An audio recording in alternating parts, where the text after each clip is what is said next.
Wherefore, Part 29. Nerys is making breakfast in the kitchen when her mothers come in from the garden. She's had a feeling for days that something is off, and Caroline's muttered conversations with herself late at night have been troubling. Only there are two of them, talking to each other in muted tones, arguing softly over which one of them is going to work and what the other one should do. "I don't like doing something you aren't doing," one of the Carolines says. "Well, obviously, but it bothers people. We need to think about this." "It is easier than it was," says Caroline. "Yes," says Caroline in reply. "Separation is more comfortable, but I still don't like it. Everything I want to do, you want to do. Well, why shouldn't I?" Neither of them has really noticed Nerys. They are so wrapped up in themselves. Theirselves? Their self? Hard to say. The self-involvement of the Carolines gives Nerys a few helpful moments to get over the shock and to try and make sense of the strange double mother effect. They are dressed differently, but otherwise both look exactly like Caroline. There is no dark eyeliner, bad sci-fi style to indicate which is the original and which is the copy. At this point her mind makes a little ping noise, a bit like getting a notification on her phone, and she thinks about rhubarb. She is fairly sure you get new rhubarb plants by splitting the existing ones. If this is so, then there is no original Caroline. They are halves of the same plant. Nerys sits down to think about this. Meanwhile, her mothers continue arguing, one petty detail after another. She cannot possibly live with two of them. One was enough. More than enough, really. It is exactly the sort of situation where a more adult is called for, and she does not have one to hand. Where does one go to report the splitting of one's mother? There are no institutions, no support networks, but there will be, she realises. If one rhubarb has split, others might do so as well. For all she knows, the self-help groups are already forming, the co-counselling is underway, and the appropriate bark flower remedies have already been identified. Nerys goes out quietly and finds a bench to sit on at the playing field. She tries to think, but nothing really happens. She has no relevant resources to deploy. She thinks about calling for Wambleforth, realises she might be comforted by the presence of the small wizard, and then feels too shy to go through with it. Her neighbour Tasha seems to have a lot of complicated stuff going on, but even so, Nerys balks at knocking on her door to talk about how her mother's rootstock has been separated. Who else is there? She watches people cross the field, wonders who they are and what secrets their normal-seeming faces hide. Who else is a rhubarb ripe for splitting? Could one of them be a wizard? If the bear woman went by, she would never even know. She wonders what the bear woman looks like without her skin on, and is so unsettled by the whole notion that she cannot gather her thoughts at all. This isn't happening. A woman she does not know announces calmly, coming to stand in front of her. Nerys is so out of it she doesn't react, just sits there. "Now, aren't you the interesting mess of influences?" the woman says. "Someone's done some serious weaving on you. Who was it?" Nerys stares blankly at her. "I can see Wambleforth spin at you, but this is not Wambleforth's work." "Don't look surprised. I know, and I know you know, so just be a good girl and tell me who did the other magic." It is a question Nerys can't answer. She remembers meeting a person she can't really remember, and if there was a name, she never knew it. "Oh, come on, try!" The woman holding her gaze is clearly annoyed. It can't be helped. Nerys has nothing to offer.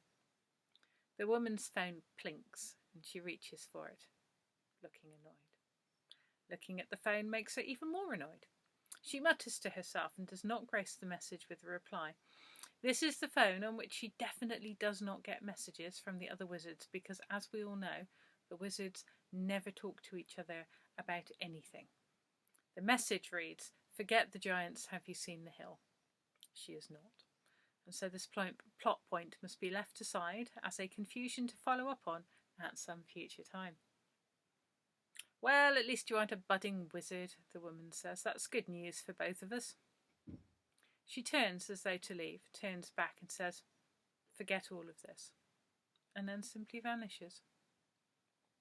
Nerys feels a rush of hot anger in her body about being treated this way. She has no doubt that she has just encountered one of the other Stroud wizards and that the order to forget is a magically charged one. She gathers up the burning mass of her anger and pushes it outwards, determined to simply destroy any attempt to control her. She remembers the conversation, holds on to it, refuses to be persuaded that she has imagined the whole thing, mutters expletives as incantations until she is certain she has won and that her memory is her own. "Well done," says the woman sat at the other end of her bench. Nerys is startled by this new arrival, a tall, muscular woman with glinting, playful eyes and distractingly bare arms. The trouble with wizards is that they're so caught up in their own version of the world that some of them can't see what's going on right in front of them. "You tell me," says Nerys. "I don't know much about wizards, but I can't say that warmed me to them at all." "The wizard Winklepicker," says the woman. "When she's good, she's very, very good, and when she's bad, she's horrid." Nerys nods, making sure she can still recall said wizard's face. "Clearly you have some sort of magic going on. I can smell it on you." The woman takes a slow inhale. "Complicated magic. Smells like..." She smiles. "But anyway, you didn't let her tell you how things are." That's a lot of how she gets things done, by the way, so well done you. You're not a wizard, but you're plenty magical enough. "Thank you," says Nerys, touched by this, and surprised by how touched she is. "Hell of a lot more to magic than wizards," says the woman. "I'm learning," says Nerys. And then, because she really needs to say it out loud, "My mother is a wererhubarb, and now she's split, and there are two of them, and I have no idea what to do." "We could wait for an omen," the woman suggests. "How do we do that?" Nerys asks. "We sit here until we see something that looks like an omen, and then decide what it means and what you should do about your mother based on that." Says Nerys, "but aren't we likely to select as an omen something that seems relevant?" "Possibly. I mean, the grass on the field is just growing like always, so maybe that means I should do nothing and let nature take its course." "I take your point," says the woman, "but look over there. Two crows mobbing a buzzard, so maybe that means your double mother has some important task to do, some heroic fight in her destiny." "Maybe I'm the buzzard," Nerys says. "We don't get along very well. It's going to be harder with two of them." "So work out how to claim your buzzard power and fly above them," the woman says. At this point, a pair of identical children walk across the playing field. "Omen or wererhubarb?" Nerys asks. "Buggered if I know," says the woman, smiling. "It's total rubbish, isn't it?" Nerys says, half amused, half disappointed. "Kept you talking to me, though. Made you smile," the woman says, standing up. "Nice seeing you, Nerys," she adds.